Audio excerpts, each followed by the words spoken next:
Hi guys, this is Sumit here from Pi Educations. So today we are going to study one of the very difficult chapters of maths, that is trigonometry. तो the word trigonometry को पहले हम समझते हैं. Trigonometry को अगर हम divide समझेंगे तो तीन शब्दों का बना हुआ है. First is try which means three. Second one is गोनो which means side. And the third word is metry, which means measurement. So guys, trigonometry का मतलब है कि three try side measurement. So three side का measurement करना है. तो we know that there is one figure in geometry which has three sides, that is triangle. So trigonometry is a branch of mathematics which deals with the finding relationship between angles of a triangle and the sides of a triangle. So before we going further understanding the trigonometric ratios and all, let us first understand the application of trigonometry. क्योंकि बहुत बार ऐसा होता है कि students बोलते हैं जो हम मैथ्स में पढ़ते हैं वो डेली लाइफ में एप्लीकेबल नहीं है. तो इसलिए I want you to first understand the application of trigonometry. तो लेट्स सपोज एक बिल्डिंग है जिसका हाइट है h, जो हमें फाइंड आउट करना है. तो मैंने आपको बताया कि please measure the height of this building. तो आप क्या करेंगे, मेजरमेंट टेप लेके आप बिल्डिंग के ऊपर जाएंगे और मेजर करेंगे. But if I tell you कि there is a very easy and alternative method to measure this height h, which is I'll ask you to stand at a distance from the base of the building. And if we know this angle theta, and if I tell you if we know this angle theta and this distance d, which is very easy to measure, then you can find h. Won't that be an easier way to measure the height of the building? So this is one of the application of trigonometry wherein we can find such heights in a very easy way. So guys, we have understood the application of trigonometry. So let us now go a next step to understand the mechanism of finding the relationship between angle and side of a triangle. So let's consider a right angle triangle ABC with a right angle at B. So if we consider angle C, this side is a side opposite to the angle C, so we will call it as opposite side. This side is adjacent to angle C, so we will call it as adjacent side. And this side we all know is the hypotenuse, since it is a right angle triangle. So the first trigonometric ratio we will define as sine of angle C, and it is defined as opposite side का ratio to the hypotenuse. Now in this right angle triangle, you can see the opposite side is side AB and the hypotenuse is side AC. So sine of angle C is nothing but the ratio of side AB upon AC. Sine of angle C is written as sine C. So this is the first ratio, sine C is AB upon AC. Now second trigonometric ratio is defined as cosine of angle C, and it equals the ratio of adjacent side to the angle C upon hypotenuse. So adjacent side is nothing but side BC and hypotenuse is nothing but side AC. So cosine of angle C is the ratio of side BC and side AC. Cosine of angle C can be written as cos C. So cos C is equal to BC upon AC. The third trigonometric ratio is defined as tangent of angle C, which is nothing but the ratio of opposite side upon adjacent side.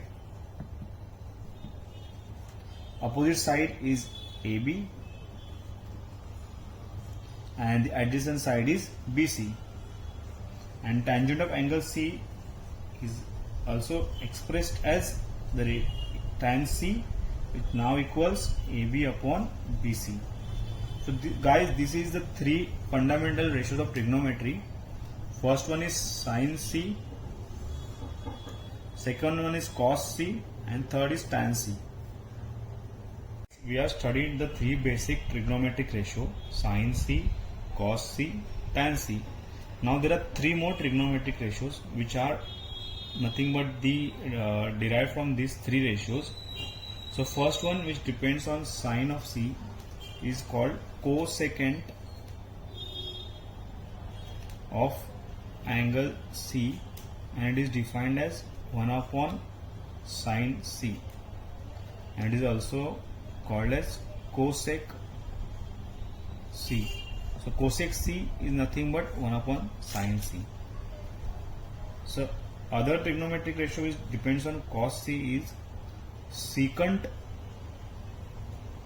of angle C, and it is nothing but the inverse of cos of C. So sec C is equal to 1 upon cos C. And the final trigonometric ratio, which is inverse of tan C, is cotangent of angle C is equal to 1 upon tan C. So cot, as it is known, cot C is equal to 1 upon tan C. So guys, these are the six trigonometric ratios: sin C, cos C, tan C, cosec C, which is nothing but inverse of sin C, sec C, which is nothing but inverse of cos C, cot C, which is nothing but inverse of tan C. So these are the six trigonometric ratios. Now we will be solving some numericals based on these trigonometric ratios and how numericals come in exam. Before going for numericals, I would like to clarify one point. When I write tan C, it doesn't mean it is a multiplication of tan and C. It is just a way of representing tangent of angle C, tan C. So please do not make this mistake in the exam. It is just tan C, representation of tan of angle C. So guys, let us solve a simple problem and understand the application of trigonometric ratios. So we have been given a triangle ABC with a right angle at B. Length of side AB is 4 and that of side BC is 3. We have to find sine of angle C and cos of angle A. So let's solve this question. So since this is a right angle triangle, we know we can apply Pythagoras theorem, which you have studied in the lower standards. Pythagoras theorem states that AC square, which is the hypotenuse square, is sum of the other two sides of the triangle, that is AB square plus BC square. AB is 4 square, BC is 3 square. 16 plus 9 is 25. Therefore AC is 5. So we have got all the three sides of a triangle. Now we can find the sine of angle C. So sine of angle C is defined as opposite side upward hypotenuse. So in this triangle, for angle C, the opposite side is AB and hypotenuse is AC. So it will be AB is 4, AC is 5. So sine of angle C is 4 upon 5. Cos of angle A. Cos of angle A is nothing but adjacent side upon hypotenuse. Side adjacent to angle A is AB, hypotenuse is AC. So cos A is nothing but 4, 5. So see, it's very easy once you know the basics. So guys, this is trigonometry and the application of trigonometry and numerical that we have solved today. If you need any more help with any topic in maths, please do feel to contact the number given in the description. Please do like, share and comment.